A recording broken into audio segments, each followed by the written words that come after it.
Salut, dans cette vidéo, je vais te présenter Leïla qui interviewe Jean, qui a rejoint l'un de nos programmes alors qu'il était encore salarié et qu'il avait une activité de freelance à côté qu'il n'arrivait pas à développer. D'ailleurs, ces 12 derniers mois, en fait, il a fait zéro client. Et le truc, c'est qu'il avait peur de rester esclave toute sa vie, de ne faire que du salariat. Ça lui faisait vraiment peur de perdre son activité de freelancer, mais aussi de perdre son activité, son job de salarié en plus à côté, vu qu'il cumule les deux, à cause de la crise du coronavirus. Et depuis, en fait, Jean est beaucoup plus à l'aise face à ses prospects, face à ses clients. Aujourd'hui, il a plus peur d'expliquer et d'imposer ses tarifs. Il a appris à donner de la valeur à son travail et à démissionner de sa boîte actuelle ou précédente, en fait, pour faire ce qu'il aime. Et ce qu'il gagnait avant en un an avec son activité de freelance, c'est ce qu'il gagne aujourd'hui par client. Donc dans cette vidéo, en fait, là, il a l'interview et Jean t'explique justement comment il a rejoint le programme, qu'est-ce qui lui faisait peur au début, qu'est-ce qu'il a le plus aimé et surtout à qui il recommande de rejoindre ce programme et à quel point sa vie, elle a changé. Bon visionnage.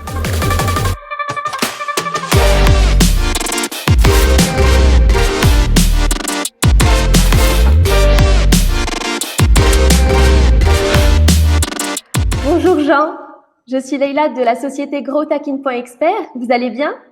Ça va très bien, merci. Très bien. Donc, je vous appelle donc de la part de Rudy pour procéder à votre étude de cas. Donc, je vais vous poser quelques questions. Donc, je vais tout d'abord te demander de te présenter. Donc, qui es-tu? Que fais-tu? Alors, je m'appelle Jean, j'ai 42 ans, je suis freelance en marketing digital, expert en Google Ads, je fais également un peu de SEO et je suis également par ailleurs salarié. D'accord. Quel était ton objectif en rejoignant le programme de Rudy? Alors, mon objectif à la base était très simple, c'est que dans ma situation de freelance, j'avais énormément de mal à avoir des nouveaux clients. C'est-à-dire que je tournais à aller 2-3 clients par an, grand maximum, et je n'arrivais pas du tout à rendre, on va dire, ma situation de freelance pérenne. Je savais que quelque part, ça ne pouvait pas durer comme ça. D'accord. Donc, ça te faisait à peu près combien de chiffre d'affaires avec ces 2-3 clients avec lesquels tu tournais par an? Grand maximum, j'étais à 3 000 € par an de chiffre d'affaires.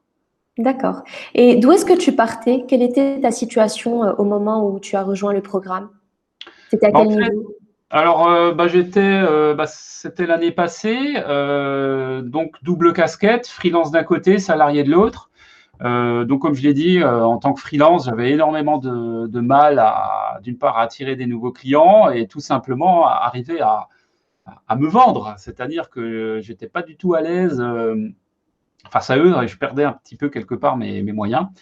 Et pour ma situation de salarié, c'était un peu une nécessité aussi, vu que je n'arrivais pas à rentrer des clients, je travaillais pour un employeur, mais pour lequel j'avais aussi fait le tour. C'est-à-dire que je n'avais pas vraiment de nouveautés. Je faisais des choses, mais bon, sans plus réelle grande motivation.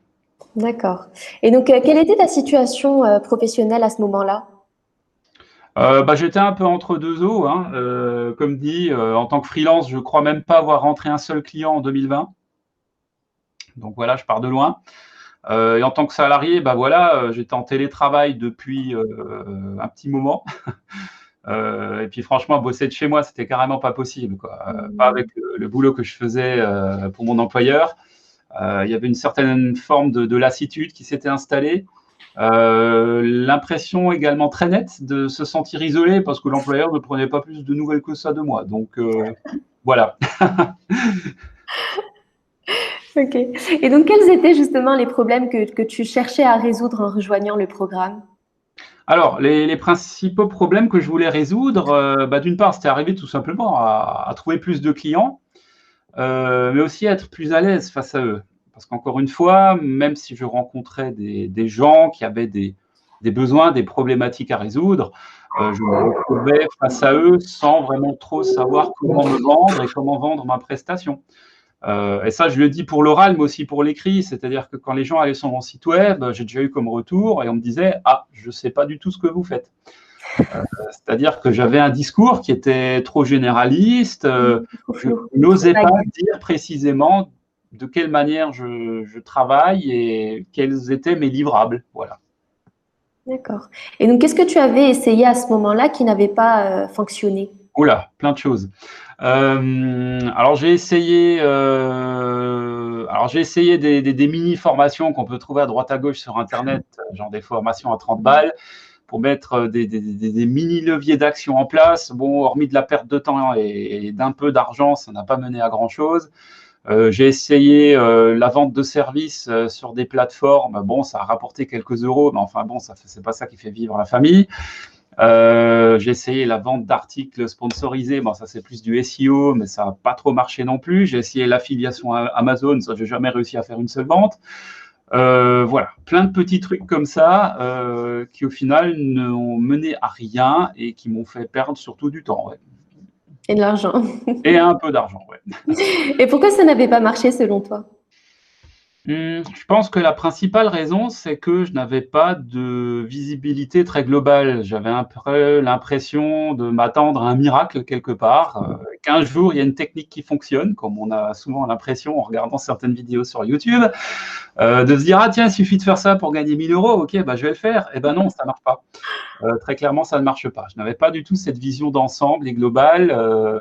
En plus, je n'ai pas fait d'études de marketing, donc voilà, j'avais en fait tout un pan de savoir que je n'avais pas et qui, à mon sens, m'ont fait clairement me planter. Voilà, tout simplement. Clairement. Et quelles étaient tes peurs avant de rejoindre le programme? De quoi avais-tu peur? Bah, des peurs, en fait, ouais, il n'y en avait pas qu'une seule. Bah, déjà, j'avais le programme, déjà, quand je l'ai un peu découvert, je me suis dit, oula, ça fait quand même beaucoup. Non, ça demande vraiment un investissement de temps, très clairement, un investissement de soi-même. Faut apprendre des choses, faut les mettre en œuvre. C'est pas un truc que tu fais dans la journée. Faut faire ça sur plusieurs jours, mois, semaines. Et ma peur, Mais en c'est fait, pas des petites formations de Udemy ou de Google non, ou de YouTube. C'est pas tout, des c'est vraiment tutos, d'où le nom formation. voilà. Et donc, du coup, ouais, une de mes principales peurs, c'était tout simplement pas y arriver, de me dire, ouais, c'est du trop haut niveau pour moi, moi qui ne suis pas du marketing, est-ce que je vais déjà arriver au bout de tout ça? Parce que bon, c'est pas tout de regarder des vidéos, faut aussi pouvoir en retirer quelque chose et mettre tout ça en application. Ça, c'était ma première crainte. Et ma deuxième crainte aussi, c'était Non, de mais me dire, avant de rejoindre le programme, avant de l'avoir vu, avant de voir le contenu, tu avant de avais voir. peur de quoi? Avant D'accord. de rejoindre le programme, avant de te lancer, quoi. D'accord, je recommence. Alors, avant de me lancer dans le programme, mes principales peurs, c'était d'une part de ne pas réussir en tant que freelance. J'ai même pensé un jour à lâcher mon activité, à me dire pour le peu que ça me rapporte, autant continuer à bosser pour mon employeur et voilà, terminé. Donc ça, c'était vraiment ma première crainte, c'est de laisser tomber ma boîte. Ma deuxième crainte, c'était aussi de me dire, bon, est-ce que je vais pouvoir continuer à vivre comme ça? Parce que bon, d'un côté, voilà, j'ai une famille, j'ai une maison, j'ai des crédits, certainement comme C'est tout le monde. beaucoup. Et puis voilà, vu le contexte actuel, enfin qui est encore un peu actuel, mais qui était surtout beaucoup plus présent l'année passée, je n'avais aucune garantie que mon employeur me garde.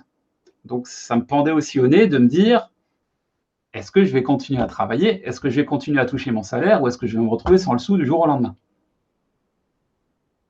Voilà, c'est une suffisamment grosse crainte. Et donc, à un moment, voilà, on prend aussi un peu ses responsabilités en main. Et je me suis dit, bon, faut que je trouve, je sais pas, peut-être pas une solution miracle, mais un plan B, quoi. Mais prendre son destin en main, quoi. Voilà, que je sois capable de rebondir et de me dire, voilà, j'ai une compagne, on a un gamin, je peux pas laisser tomber comme ça. Faut trouver quelque chose qui soit plus pérenne. Et pourquoi justement, donc après toutes ces peurs, tu as choisi Rudy plutôt qu'un autre coach? Alors Rudy, je dois avouer que je le suivais depuis déjà un petit moment. Ça faisait déjà 2-3 ans. Mais de manière totalement, je vais dire, inintéressée. C'est-à-dire que je suis pas mal de marketeurs en ligne, je lis leurs blogs, je regarde ce qu'ils font, je regarde leurs vidéos, je suis même leurs webinaires. Mais voilà, juste un peu pour être au fait de ce qui se fait, de ce qui se dit, de voir comment est-ce qu'ils travaillent, de prendre un peu des bons conseils à gauche, à droite, voilà, et un peu de m'imprégner voilà, du terrain, disons-le comme ça. Et en fait, pourquoi Rudy? Pour une raison très simple, j'ai trouvé que c'est une personne qui, au-delà juste de présenter des techniques à mettre en œuvre, a vraiment une vision très globale de ce qu'est le métier de marketeur, a une vision très globale de ce qu'il faut faire pour mener un projet à bien. C'est-à-dire que très souvent, on voit, moi, je n'aime pas trop les appeler comme ça, c'est un peu des vendeurs de rêves, mais en fait, ils vendent ce qu'ils savent faire de mieux, ils le font très très bien, mais très souvent, ce sont des formations qui sont un peu one-shot, c'est-à-dire on apprend une technique qu'on met en œuvre, et voilà, c'est bien. On a progressé en termes de compétences sur cette technique-là, mais ça ne veut pas dire que tout le projet et tout le process va bien fonctionner. Rudy, c'est pas ça du tout. Rudy, en fait, il a une approche très globale. Il va vraiment point par point analyser en profondeur tout ce qu'il faut faire et comment bien le faire également pour qu'un projet fonctionne bien. Voilà, c'est aussi simple que ça. Et au-delà de ça, j'ai trouvé qu'il avait une attitude quand même bienveillante et quand même une certaine capacité à bien expliquer les choses et les expliquer de manière très claire. La vulgarisation. Vulgarisation, voilà. Et donc, quelle a été ta plus belle surprise en rejoignant le programme, une fois que tu es dedans? Bon, de surprises, il y en a eu plein. Mais disons que ma première grosse surprise, c'était de constater à quel point Rudy est bienveillant, tout simplement. Je n'ai pas trouvé d'autres termes pour le qualifier. Je ne l'ai jamais rencontré en personne. Hein. Mais je trouve qu'en tant que formateur, que coach, face à une caméra, il est vraiment… il explique bien, il est détendu. Il ne s'emballe pas et on a vraiment le temps d'assimiler tout ce qu'il dit. Donc ça, je trouve qu'il a une attitude qui est très pédagogue, et ça, c'était pour moi un des premiers points. Le deuxième point, c'était de pouvoir constater à quel point la communauté qui gravite tout autour de son programme, en fait, elle est impliquée, tout simplement. C'est-à-dire que je me suis retrouvé en face de personnes qui, même si elles n'ont pas les mêmes expériences que moi, pas le même âge, qu'elles n'habitent pas au même endroit, elles sont confrontées globalement, majoritairement, aux mêmes problématiques. Et ça a eu pour conséquence directe de pouvoir rencontrer des gens, ne serait-ce que de manière virtuelle, et de pouvoir échanger de manière tout à fait libre et sans a priori sur certains points, de pouvoir se dévoiler également, de se filmer en vidéo, pour pouvoir échanger de manière un peu plus sympa que simplement par écrit, et de pouvoir résoudre des problèmes, tout simplement, aussi minimes soient-ils. Hein. Ça peut être des trucs totalement bêtes, je ne peux pas le dire autrement, mais voilà, comment changer une URL dans une pub Facebook, enfin je dis n'importe quoi, mais enfin voilà, on arrive à régler ces petits problèmes qui prennent des ampleurs immenses dans la tête des gens. Et le fait d'être au sein d'une communauté et d'être capable de les résoudre ensemble, ça franchement, ça c'est hyper motivant. D'accord. Et donc, qu'as-tu le plus aimé dans ton instruction? Alors moi, ce qui m'a beaucoup plu, c'est vraiment l'approche globale qu'a Rudy dans son programme. Donc encore une fois, c'est pas un programme qui présente des techniques, c'est un programme qui présente des stratégies. C'est une vision qui est beaucoup plus macro et qui permet, je pense, à tout à chacun qui a envie de progresser, qu'il soit freelance, qu'il soit salarié, qu'il soit marketeur, pas marketeur, peu importe, d'y trouver un peu son compte et de combler à la fois un manque de savoir, un manque de compétences, mais surtout d'acquérir également cette vision globale et de se dire, tiens, parmi tous les piliers qu'il faut mettre en œuvre pour qu'un projet aboutisse, ça, c'est les piliers sur lesquels je saurais faire et sur lesquels je suis bon, je vais le faire. Ceux où je ne sais pas, je serai capable au moins de les identifier, au mieux de les déléguer et de les faire par quelqu'un d'autre. Et voilà, de construire vraiment quelque chose de A à Z et que cela fonctionne. D'accord.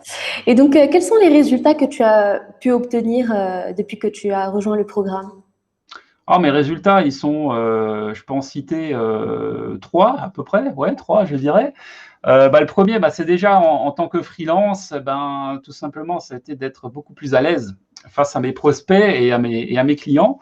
Honnêtement, j'ai plus du tout peur maintenant de leur parler, de leur exposer un devis, de leur dire explicitement la manière dont je travaille et de leur imposer quelque part aussi la manière dont je travaille.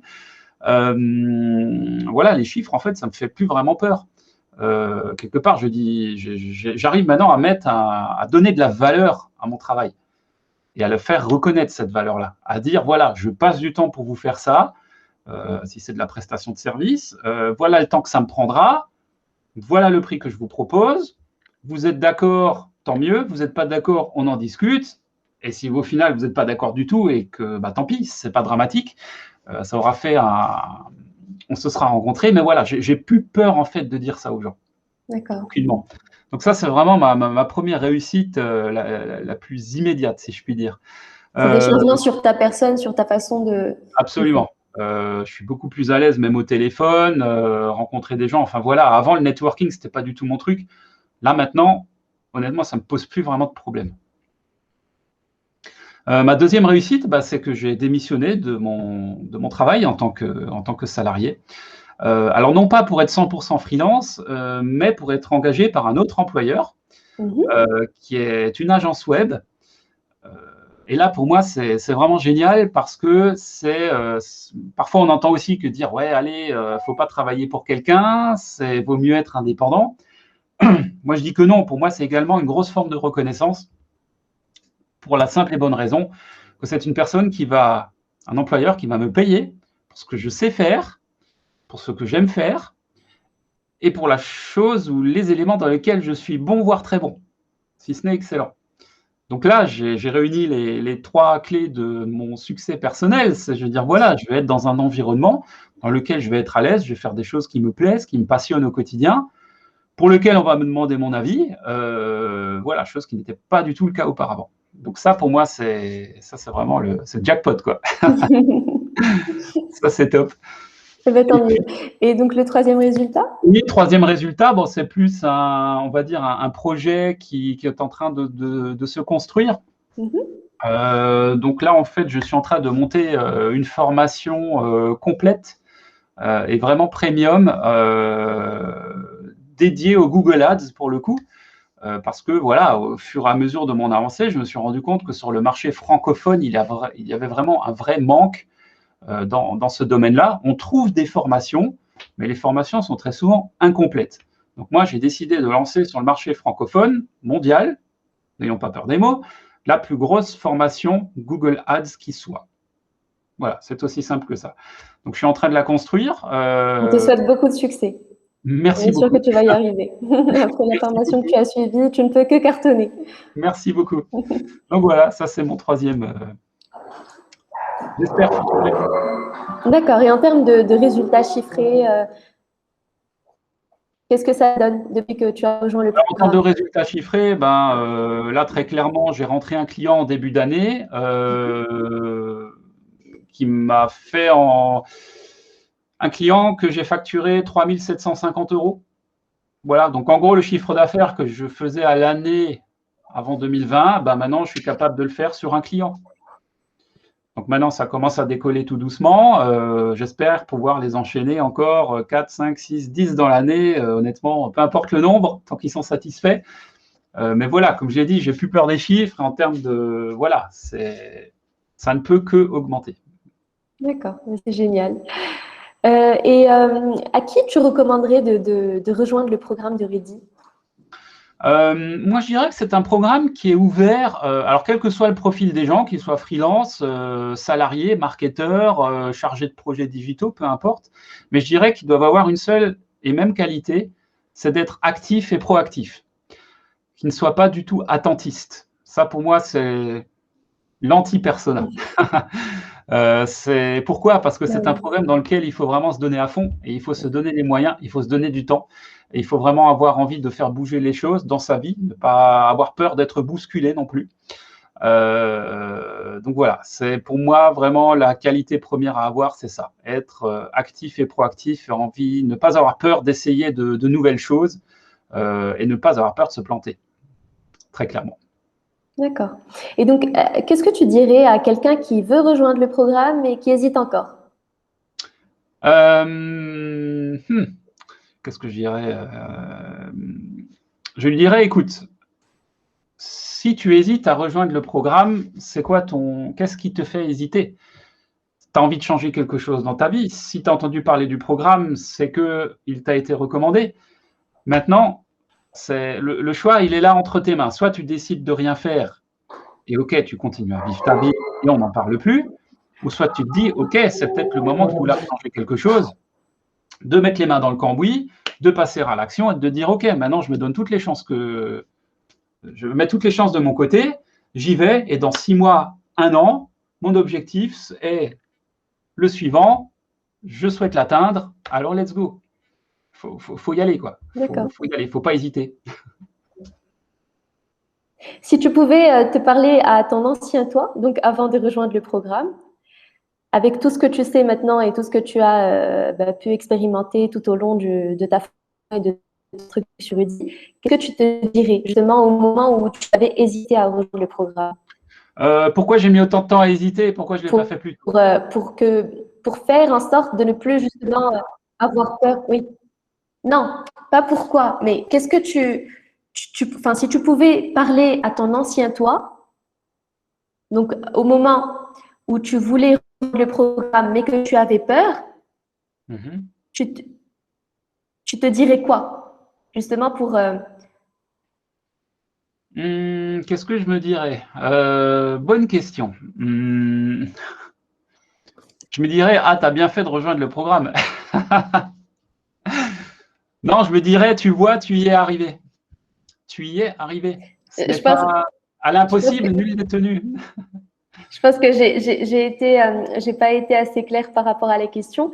En fait, si là, au moment, enfin, à ce niveau-là, après avoir donc expérimenté et avoir donc pu suivre la formation de Rudy, si tu pouvais te parler donc à toi-même, donc à la personne, enfin aux gens d'avant la formation, qui hésitaient encore donc avant de rejoindre la formation, qu'est-ce que tu lui dirais avec tout ce que tu sais maintenant de la formation et du programme, pour que justement les gens d'avant n'aient pas peur de se lancer dans le programme? Je lui dirais, n'aie tout simplement pas peur, qu'est-ce que tu risques? Tu souhaites changer, ça maintenant. Vas-y, je veux dire, à la limite, quel que soit le programme, passe à l'action. Ça, pour moi, c'est vraiment la clé. Passe à l'action. C'est le fait d'être attentiste qui te rend mou et qui ne te fait pas avancer dans la vie. Passe à l'action. Rejoins ce programme. Fais ce qu'on te dit de faire. Fais-le du mieux possible. Et vas-y, tu ne peux que y arriver. Et maintenant que tu l'as fait, est-ce que tu es satisfait? Ah oui. Franchement, ouais. Franchement, ça m'aurait… Moi, ça sera coupé au montage, ça m'aurait bien fait chier de ne pas m'inscrire. On va la garder, celle-là, je pense. Non, franchement, honnêtement, après, tu couperas, pardon, vous couperez si vous voulez. Honnêtement, c'est vrai que quand on ne voit pas le contenu d'un programme avant, on se dit toujours, c'est quoi encore ce truc? Est-ce que ça vaut vraiment la peine d'investir du temps et un peu d'argent dans un programme de formation et on ne sait pas où ça va nous mener? Bon, ok. Et en fait, non, il faut se dire que faut même aller au-delà du programme. Je veux dire, une formation, ce n'est pas un programme. Enfin oui, factuellement, c'en est un. C'est un module 1, un module 2, un module 3, jusqu'à je ne sais pas combien. Oui, mais ça, c'est le programme factuel, c'est du texte, c'est comme un bouquin, il y a des chapitres. Mais ce n'est pas ça, une formation. Une formation, c'est la personne qui la donne, qui la fait vivre. C'est le formateur, c'est le coach, c'est le côté humain. Moi aussi, j'étais prof dans la vie, mais ce n'est pas mon cours sur le papier qui faisait tourner le truc. C'est le fait d'être devant et de transmettre l'information, de transmettre le savoir et d'avoir cette attitude bienveillante, comme je l'ai déjà dit. Ça, pour moi, c'est vraiment le truc incontournable. Et moi, je ne regrette absolument pas d'avoir rejoint le programme de Rudy. Il est, franchement, c'est quelqu'un de fantastique. Je rêve de le rencontrer en personne un jour, honnêtement, pour pouvoir échanger avec lui sur plein de choses. Non, ça, pour moi, c'est vraiment aucun regret à ce niveau-là, quoi. Franchement. C'est génial. Écoute, tu m'envoies ravie. Et où est-ce qu'on peut te suivre? Donc, est-ce que tu as des réseaux sociaux à nous? Oui, alors oui, bah, on me trouve assez facilement sur LinkedIn. Bon, je suis pas, j'ai un compte Facebook, mais je suis pas un fervent utilisateur de Facebook. Par contre, j'utilise beaucoup Twitter. D'accord. Donc, mon Twitter, c'est SEA Expert. D'accord. Bon, sur LinkedIn, vous me trouverez avec mon prénom et mon nom. D'accord. Sinon, j'ai mon site web que j'alimente régulièrement avec des articles de blog bien spécifiques à mon activité. Voilà, je ne sais pas si je peux le citer, seo-sea-expertise.com. Voilà, je Parfait. peux vous l'envoyer. Eh bien, merci beaucoup, Jean, pour ce témoignage. Et on te souhaite beaucoup de réussite et de succès. Et donc, on se dit à la prochaine. Et j'espère qu'on aura justement, que tu nous donneras des nouvelles.